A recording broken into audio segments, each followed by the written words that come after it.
Once upon a time, in a small village named Ake, lived 5 beautiful girls. They were known as 5 virgins. Ake was a village known for their mischievous behaviors among their young girls. The rate at which young teenage girls got pregnant in their father's home was alarming. It made all the men in the village adore and worship purity. Any girl who kept herself for her husband was seen as a treasure more than a bag of gold. Not just by their husbands, but by the whole villagers. Their husbands would throw a big party to celebrate the purity and the cleanliness of their wives. He would send tokens to the family of the girl as an appreciation for giving him such a gift. So with all these, the 5 girls promised themselves that they would marry as virgins. Not just because of marriage, but because it would save them a lot from unnecessary worry. Every day, some of their friends reminded them how bad it was to keep themselves for a man, an ordinary man who might be somewhere devouring other girls. They told them the benefits of experiencing sexual intercourse before their marriage. "What if his manhood is small?" one of their friends asked as they were going to the stream. "We will manage it that way," one of the virgins replied. "Haven't you people heard about a man who is an impotent before?" the girl asked again. "We have. Why do you ask?" another virgin questioned. "Because some people will hide under the pretense of love without you knowing that they are impotent," the girl stated. "Forget about that one. When we get to the bridge, we will know how to cross it," one of the virgins cut in and clicked her tongue. They all walked to the stream silently. The girl imagined the kind of things those virgins were missing. Severally, she had seen rich men approach them, the kind of men that hadn't come her way, the type of men that her life craves for, but they would always go to the girls. She had asked them to connect her to the riches, but those virgins would always reply, "We don't give people what we do not eat." In school, the 5 virgins were always on their own. They played consciously. They didn't engage in any play that had to do with boys. Some of the boys in their school detested their behavior. Some called it foolishness, while others called it pride. One day, the girls sat at the sprouted roots of a kola nut tree. The tree stood in front of the stream. They set their pots of water by the side, throwing stones inside the silver liquid. Each stone would lift a little water up a bit. "Can we even do this?" one of the virgins asked, folding her arms around her breast. "Do what?" another asked, her eyebrows drew apart. "This virginity of a thing, the purity stuff. Why not? We have made up our mind and we are going to achieve it," another answered firmly. "You think so? Truth is that it is not easy. It is not easy at all. I don't know who is washing your brain, but remember we vowed to keep our virginity till marriage. All the men coming to ask for my hand in marriage are demanding to sleep with me before paying my bride price. Some said that they want to make sure that I am a virgin," the first girl said, and others burst into a thunderous laughter. "They want to make sure that you are a virgin indeed. They don't want to marry you. They only want to destroy that which you cherish so much." They elaborated everything for the girl, because by the look on her face, it seemed like one man had already deceived her. They told her that any man who was ready for marriage would be happy to marry a virgin. He didn't have to taste her, because she wasn't soup or anything like that. The only people trying to taste her before marriage were those that cared more about what was under the skirt than inside the heart. And once they satisfied their urge, they wouldn't come back again. There wouldn't be any marriage.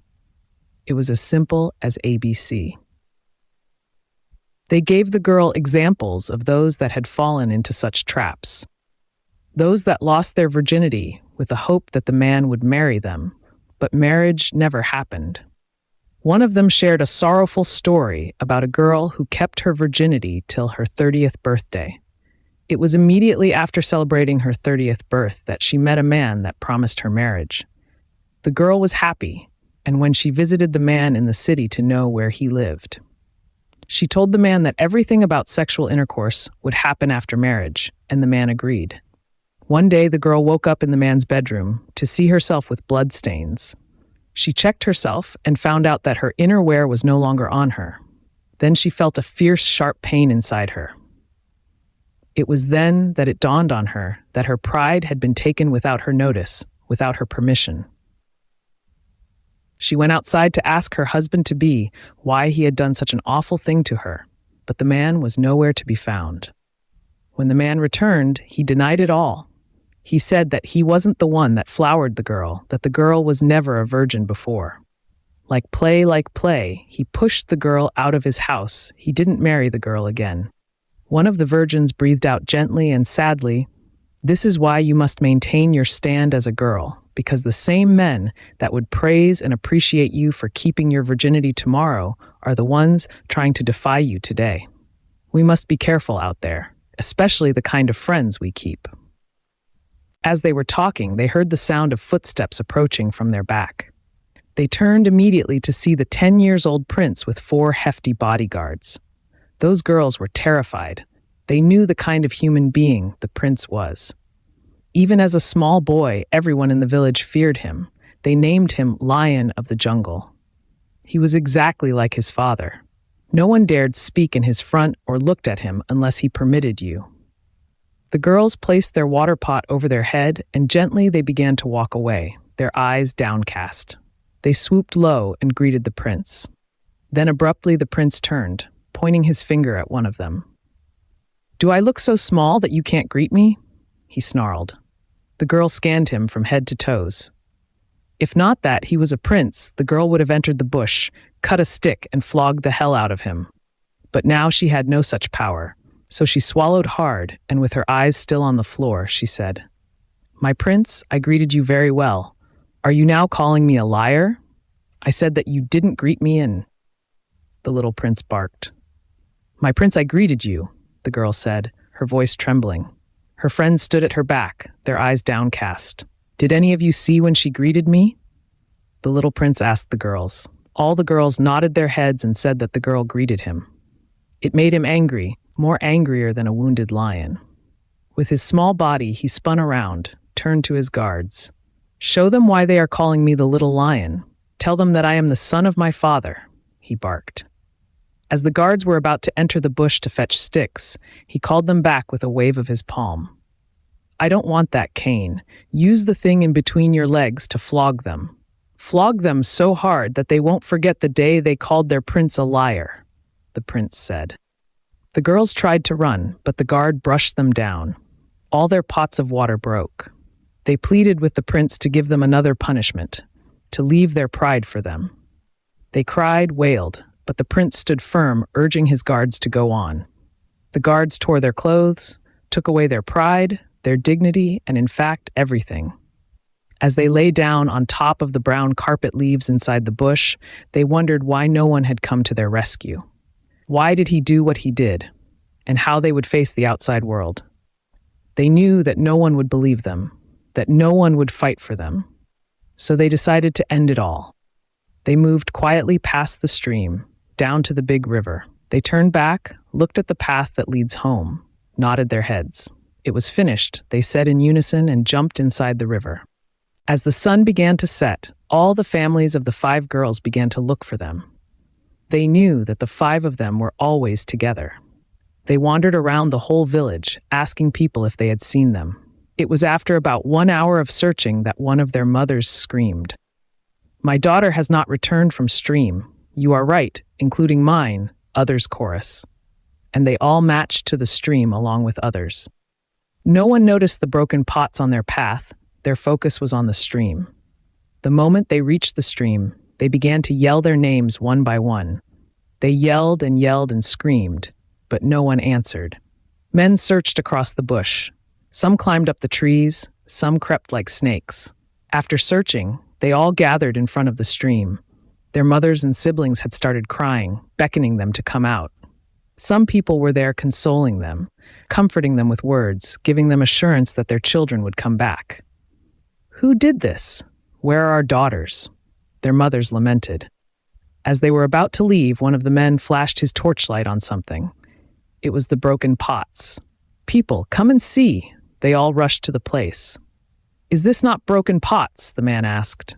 "This is my daughter's pot," one of their mothers cried out. It was then that they knew that something bigger than the girls had met them on their way home.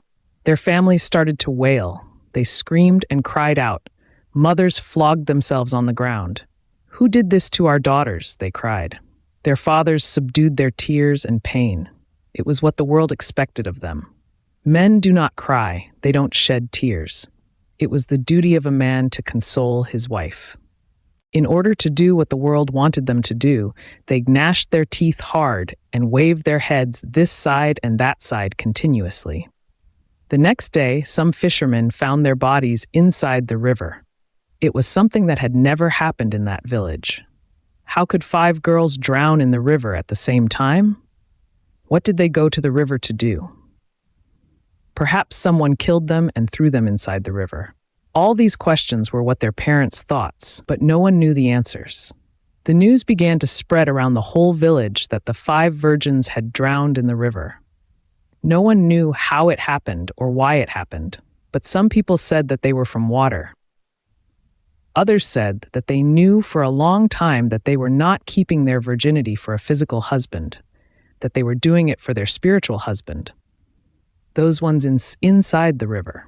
Some made mention on their sparkling eyes, saying that such eyes belonged to the water spirits called Mama Iwota. Many things were rumored by the villagers. Their families did their burials and life continued. The living had to live. Now the 10-year-old prince who committed the atrocities was no longer a boy, but a man with his own family, wife and children. After traveling to the US, he had become the kind of prince everyone would wish to have. Some people prayed for the king to die so that the prince would take the throne. He cared for his people so much, and he loved them all. Meeting Angela, his wife, did a lot for him. Angela was the one that told him that people deserved better from him as a prince. Angela made him understand the benefits of being good to people, especially the helpless ones. She taught him the opposite of what his parents inculcated in him. And when he began to practice them, he noticed how happy he was inside, how cool and calm those around him felt. His father was surprised to notice this sudden change in him. At first, his father allowed him to have his way. Perhaps that was how people behaved where he came back from. But then, when it seemed like things were passing out of hand, his father called him. The prince was at the garden drinking wine with some of the villagers, and his guards when his father's guard came to him. "My prince, the king wants to see you," the guard said, grinning from ear to ear. "This one that your face looks like this. Have you eaten?" The prince asked the guard, and he nodded. Fine, join them and drink. My father wouldn't be needing you now. Guys, enjoy yourself. I will be back soon," he said and disappeared. Hope you are enjoying the stories.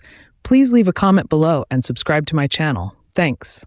The king sat on a watercolored couch inside his big sitting room when the prince came in, smiling. "My king, you shall live long," the prince saluted his father. "You shall also live long, my son. Sit down. I want to have a word with you." The prince's eyes widened apart, and he wondered what his father was about to say. Had it been before, he would have said that it was about marriage. But now he has gotten married to the best woman on earth, the woman who taught him what life meant. The prince coughed and sat comfortable on another couch beside his father. "Matthew," the king began, "is this how you will rule this kingdom if I join my ancestors today?" The prince was taken aback. He had not expected the question, and so he didn't know the best answer to give. "Since you came back from abroad, I have noticed the way you have been playing and associating yourself with the commoners, including the servants," the king said, fixing his gaze at the prince. "Is there any problem with that, my king? I am only trying to treat them like human beings." "Like human beings they are? Don't you know that footwear has sizes? How could you be comfortable eating and drinking with all these hungry people and you ask me if there's a problem? The problem is you. Don't you know that if a snake doesn't act like a snake, children will use it to tie firewood? How could you have turned into something like this? My father and my king, I am only trying to help some of them," the prince said, his voice soft and calm. "Don't help them," the king snarled. "They don't need your help. You are a prince, and you have to act like one. They are your subject and should be ready to obey your commands. It is good to show them where they belong." After having the heart-to-heart talk with the king, the prince left to his room. He met his wife pacing around their room. His wife had overheard him talking with the kind. "Wickedness doesn't not pay. The only thing it will do for you is that your subject would be afraid of you." His wife said to him as he stepped into the room. The prince sank into the bed weakly. Then he ran his hands from his head down to his beard. "Angel, I am tired. I don't know how to explain it to them. My mom had also complained about it. I am so tired," he said weakly. His wife went over and sat down by his side. She placed her cheek on his shoulder.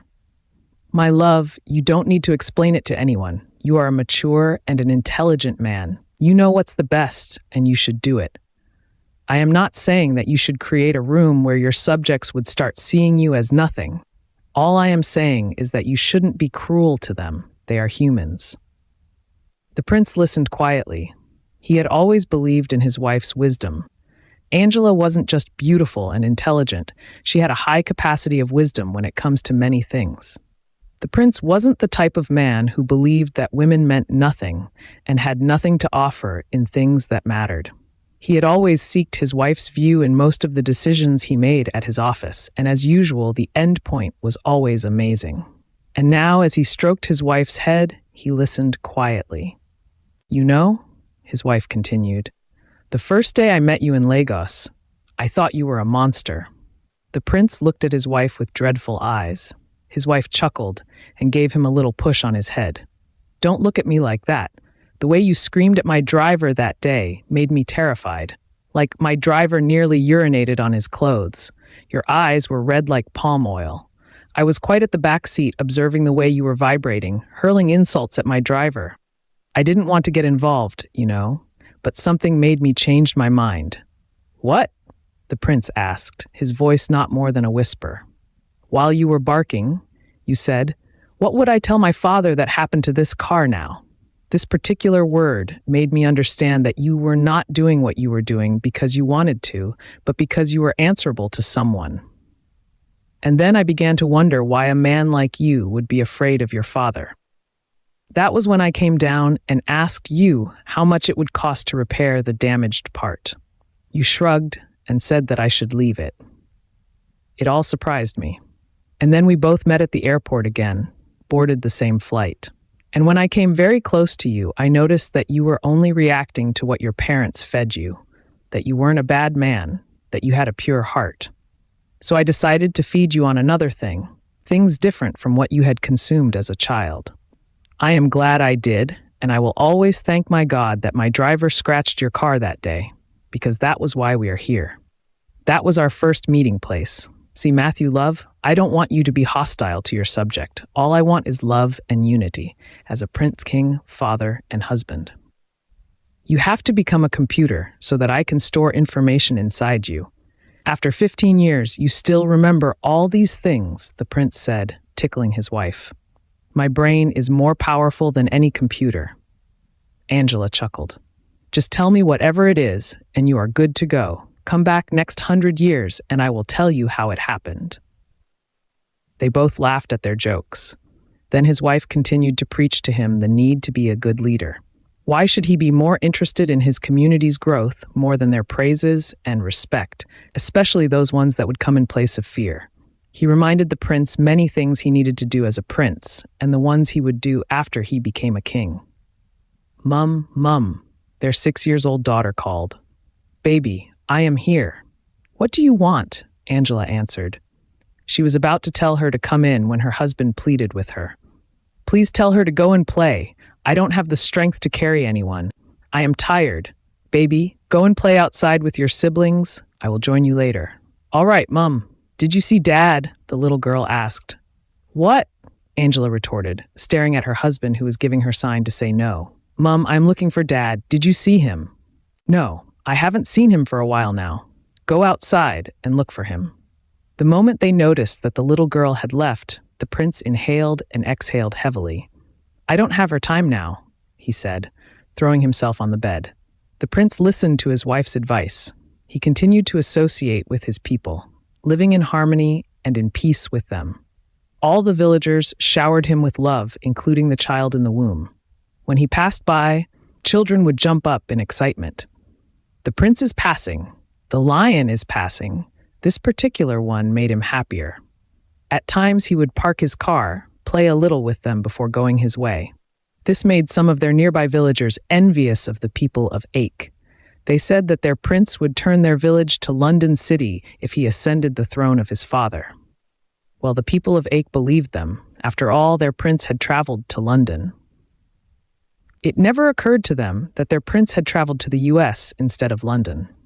All they knew was that anyone who traveled outside Nigeria went to London. That was the one they knew. One evening, the king was strolling around the palace when he felt a scorching hot pain on his waist. He screamed out loud, and the guards came to his rescue. He was rushed to the hospital immediately, but after 2 months, he came back in a box. His families grieved so much for their loss, but the villagers were a kind of happy foray. They had waited so long for such a day to come by. Few weeks after the burial, the prince was asked to prepare for his coronation. The preparation was a massive one. All the women meeting in the village learnt a new dance that they would showcase on that day. Men learnt wrestling, children prepared their different plays and dances. Many girls started preparing on how to decorate themselves on that day. Some saw such occasions as an opportunity to meet rich men and many from different places. The prince and his family did all they could to see that the occasion ran smoothly. He invited the best event planner, the best cook, and the best DJ. The coronation day came faster than they had expected. All the village square was submerged with people from different parts of the world. Some came from the city, whilst others came from different villages. People bustled like bees. The sound of the music covered everywhere. People were rejoicing and dancing. The first group that opened the floor was the wrestlers. 2 young boys of about 20 years came out. There was another with palm fronds. The moment the palm fronds were flogged on the floor, the 2 boys spun around, dragging each other. Soon one person's back was on the floor. The women meeting came out one group at a time to display their dancing steps, and as they danced, people cheered them up. After them, the ladies came out on their own.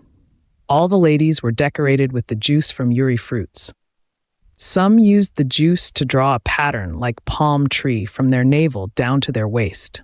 They drew another line up to their breast side, another on their forehead, and yet another on their cheeks. Men screamed at their beauties. Some confessed that they had never seen such beautiful girls.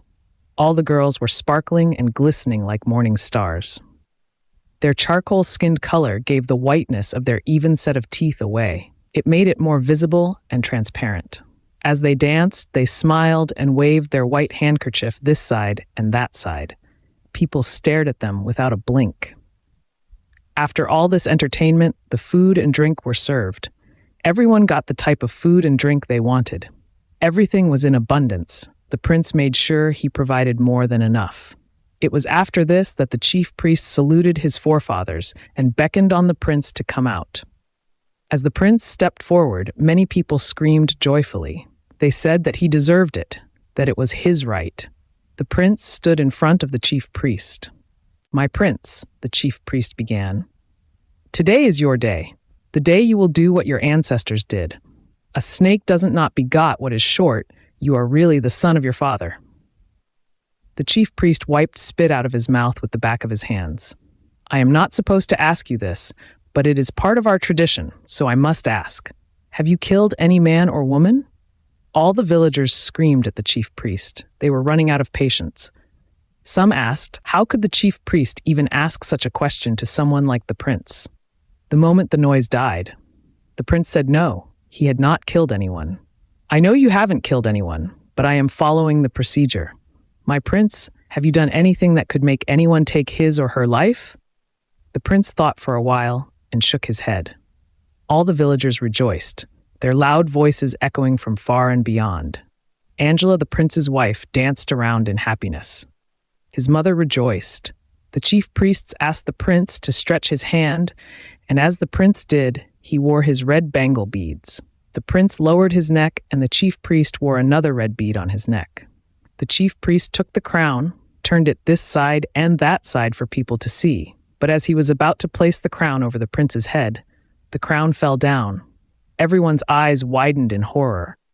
"Abomination! This is sacrilege!" the chief priest screamed. Instantly, all the noises at the village square died down. Everyone was dumbfounded. "My prince, you did something."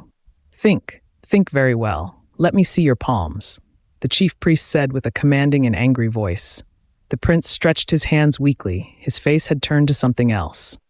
Many things ran through his mind at the same time, but he concluded that he did nothing. At the sight of his palms, the chief priest screamed, "Gods of our land, what are you people showing me? How could this be possible?" The prince dragged his palms out forcibly. He fixed his gaze at the chief priest, wondering what he saw. "My prince, think very well. You committed evil when you were 10, and that evil still follows you. The reason it had not killed you was because of the life you started to live. Your transformation." The prince kept quiet for a few minutes, trying to remember what it was, but he didn't remember anything. He shook his head and said that he didn't do anything. All the quests had turned to spectators. They all stared at the prince. "You did something, but you were a child then. Although being a child doesn't set you free from your sins. What do you have to do with the 5 girls? The 5 girls who drowned inside the river many years ago. They were known as the 5 virgins," the chief priest questioned. It was then that it clicked the prince on his mind. Everything flashed back into his memory. He had heard about their death. His father was the only one aware of the incident, but he made all the guards cover it up. He remembered how his guards carried out his other. He remembered when the girls were pleading with him, shielding tears. The prince in his beautiful red robe sank on the bare earth and cried out. People tried to run to him, but the chief priest waved his hand and they all went back. After the prince had cried to his satisfaction, he narrated the incident that made those girls jump inside the water. He told his people that they were right if they hate him, if they cast him out and ostracized him. But they should understand that he did it when he knew nothing. Some of the people frowned at him, while some pitied him. The mothers of the 5 virgins moved forward in unison. They went over to the prince, offered him help, and the prince stood up. "We know you then, and we also know you now. You are no longer the person you were as a child. It is true that your sin is grievous, that you took our precious daughters from us. What you deserve is to be cast away from this village. But if we cast you away, who will lead us? Who is going to train our children in school? Who will complete the hospital you are building for us? And who is going to turn our village to London?" As the woman spoke, tears streamed down the prince's face. "Tell us what to do to make our joy complete. He is a new man today. He is sorry for what he did, and we know that our daughters can see it," one of the women said to the chief priest. The prince had not expected something like that from his people. He had not expected them to forgive him easily, most especially the mother of the girls. What he did was something so bad. Yet these people are looking at him with merciful eyes. They were ready to make him their king. He looked at his wife and nodded. It was possible because Angela transformed him. The chief priest told them that the prince would go to the river with 5 hefty cows. He would call on the girls, plead with their angry spirits, and after then, he should perform a good second burial to each one of them. The prince nodded his head in agreement, and instead of the crowd being sad for what was revealed, they all jumped up in celebration. The crown was placed on the prince's head this time.